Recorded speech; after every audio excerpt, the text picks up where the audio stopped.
Hey there, and welcome to Cozy Stories of Evergreen Hollow.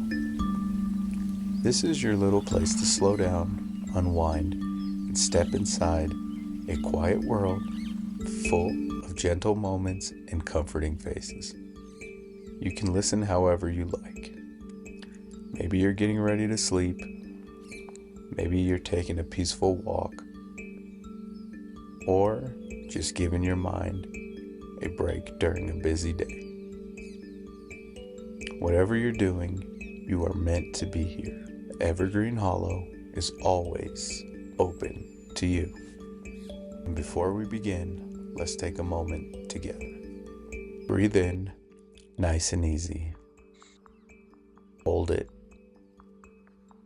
and breathe out slowly. Let's do it one more time. Soft breath in, and a quiet, comfortable breath out.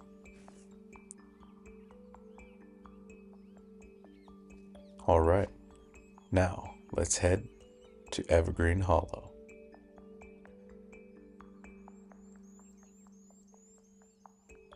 Welcome to Maple Street Café, tucked beneath the old copper street lamps on the corner where the bricks always stay warm long after the sunlight fades. Inside, there's a steady hush, the kind that settles only in places built by hand and cherished for years. And behind the counter, you'll always find Mara. Mara arrives before the sun, like always. The sky was still the color of watered down ink, soft, blue, gray, and not entirely awake. When she nudged open the front door of the Maple Street Café, the bell above the door gave a small, sleepy jingle as she stepped inside. Mara was 37, mother of two, and carried the gentle exhaustion of someone who'd packed lunches, tied shoelaces, and located a left missing sneaker before most of the town had rolled over in bed. Her hair was pulled up in a loose, practical twist, a few strands escaping around her temples. She wore her navy cardigan with a repaired cuff over a worn, cinnamon-colored shirt and dark jeans that had seen 1,000 morning shifts. Switch the lights on one by one, each bulb humming itself awake, revealing small glimmers of the cafe. The curved honey yellow walls, the mural of fir trees painted by a local teen, a vintage clock above the pastry case that always ran 4 minutes slow, and the mismatched ceramic mugs that filled the shelves like a colorful choir. Every mug had a personality.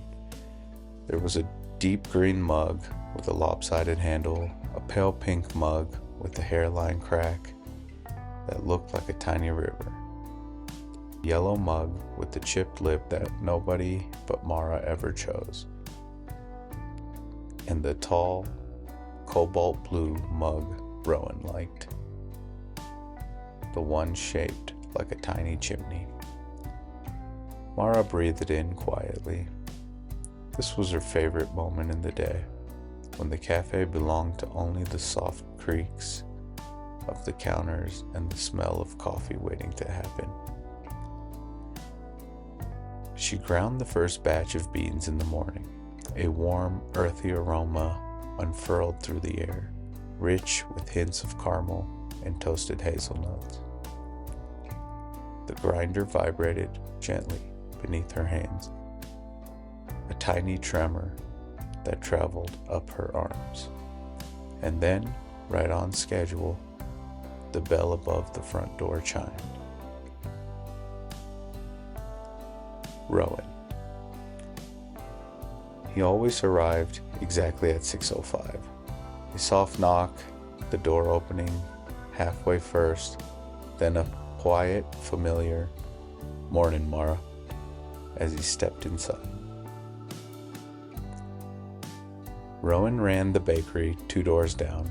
He had been awake since somewhere around 3, long before even the birds bothered warming up their voices. He smelled faintly of warm dough, vanilla, and that sweet steam that rises from fresh bread when you break it open.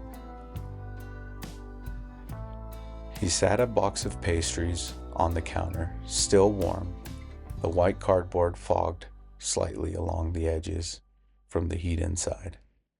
Today he wore a flour-dusted gray hoodie, sleeves pushed to the elbows, revealing his strong forearms, marked by tiny burns from baking sheets. His hair was messy in a way that didn't look intentional but suited him perfectly. "You beat the sun again," Mara said, already reaching for the cobalt chimney mug, his favorite. Rowan rubbed the back of his neck. A soft grin formed as he exhaled. "It tried to race me, but lost again."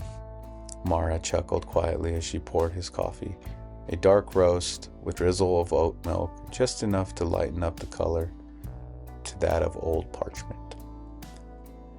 Rowan leaned on the counter while she worked, tapping the corner as if he was silently playing a rhythm. He didn't say much, but he didn't need to. His presence filled the room with the same calm as a warm kitchen on a cold morning. "How are the kids?" he asked softly. Mara smiled, the kind of smile that carries both love and mild chaos. "Well, Elias found a worm last night and insisted it was his son. And Nora told me her dinner looked emotionally disappointed. So normal." Rowan laughed under his breath, one of those short, warm breaths that puffs out like a quiet breeze. He took a sip from his mug and closed his eyes, letting the warmth rest inside him. For a few moments, they stayed like that. No talking, not rushing, just existing inside the gentle pocket of the morning. Eventually, Rowan pushed off the counter and straightened. "I should get back," he said, tapping his pastry box. "Restock hour." "Thanks for the croissants," Mara said. "These look perfect." Rowan raised a brow as he stepped towards the door. "They're still warm. Don't burn your tongue this time." The bell chimed as he left. Mara shook her head with a smile, already plating 2 of the pastries. They smelled of butter and soft sweetness, the layers still faintly crackling from their heat.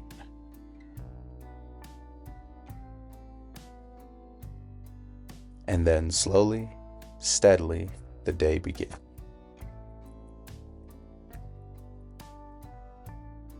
The first wave was always the moms doing the school drop-off shuffle. Amanda came in first, ponytail swinging, her tote slung over her shoulders, wearing a lavender hoodie with a coffee stain shaped like a question mark. She always ordered a medium rose chai with oat milk and 1 pump of vanilla, and Mara had it ready before she reached the counter. "Oh, bless you," Amanda whispered dramatically as she grabbed the cup, steam curling beneath her glasses. She smelled faintly of dry shampoo and bubblegum. "Drop off?" Mara asked. Amanda nodded, a long, exhausted exhale. "Accomplished." Next came Jessa, tall, confident, wearing a sleek blazer over a white tee, hair in a sharp bob. She moved like every minute mattered. "Large Americano, extra hot," she said, tapping her phone nonstop. Mara slid it across. "Perfect as always," Jessa murmured, already halfway out the door. And then came the slow trickle. Sneakers squawking, backpacks bumping, tiny voice complaining, mittens and forgotten lunch boxes. Mara loved this part. Some moms, some dads, some before dropping off, some after, all getting their morning fix. The familiar rhythm of people finding their way into the day, each one bringing a different kind of energy. The cafe door opened again. Here came the writer. Nobody knew his real name. He wore a cardigan every morning. His brown hair was always slightly unbrushed. He carried a canvas bag full of notebooks, and it made him lean a bit sideways. He had glasses, and they seemed to fog every time he stepped inside, and he always gave a shy wave towards no one in particular. He ordered 1 cup, always the same. A small Ethiopian pour-over in a speckled cream mug with blue flecks. He took over the corner table near the window, and he sat for 8 hours. 8 hours. He wrote barely 20 words a day. He would pause every few minutes, stare out the window, as if waiting for inspiration to land on the sidewalk, wander inside, and sit politely on his shoulder. Sometimes he'd whisper dialogue to himself. Sometimes he'd draw tiny maps of imaginary cities. Sometimes he just watched the steam rise from his cup, like it was giving him a prophecy. Mara never bothered him. She liked the way he made the room feel, like the cafe itself was slowly writing a book around him.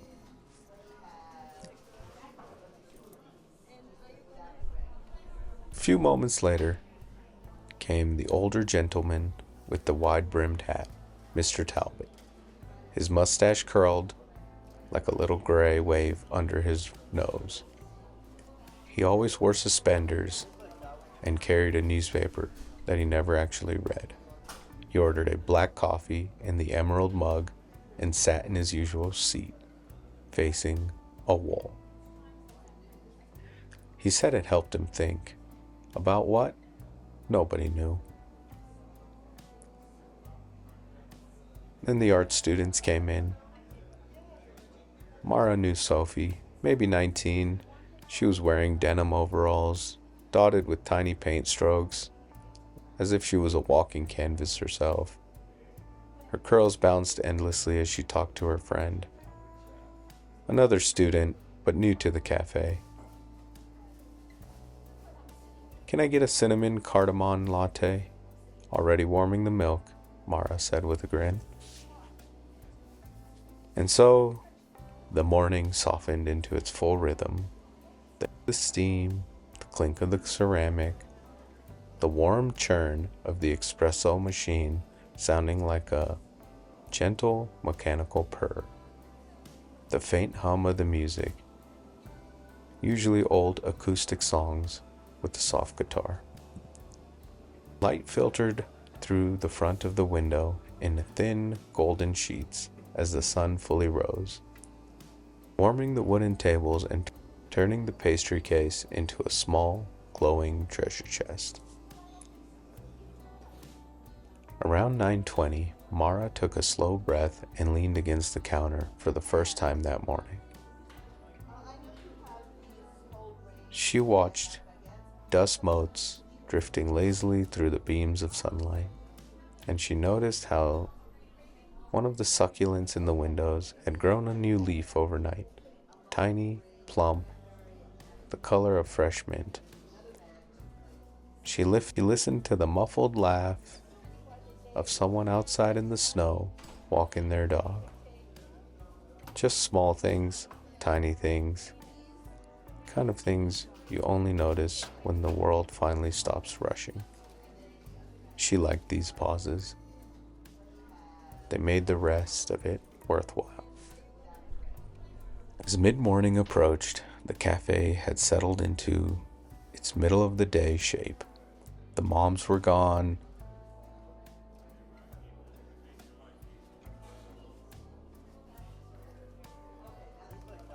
The writer was deep in a scribbling trance. Mr. Talbot was nodding off over his untouched crosswords. Sophie had already sketched 2 new mural ideas.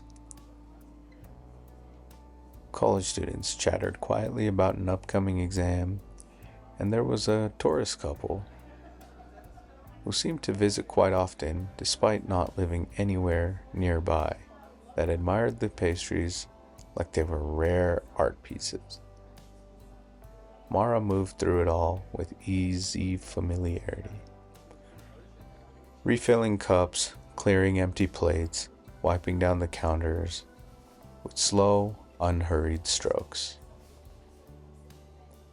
The air smelled of cinnamon, coffee grounds, and warm butter. Outside, the gentle rustle of the evergreen branches brushed softly against the windows, like the town itself was wishing everyone a good morning. Eventually, Mara paused at the front of the counter and looked around her cafe, her little world. Maple Street Café wasn't fancy. It wasn't loud. It wasn't remarkable in the way cities talked about things, but it was warm. It was home, a place built for early mornings, familiar faces, mismatched mugs, and the steady heartbeat of a community. And for Mara, that was everything.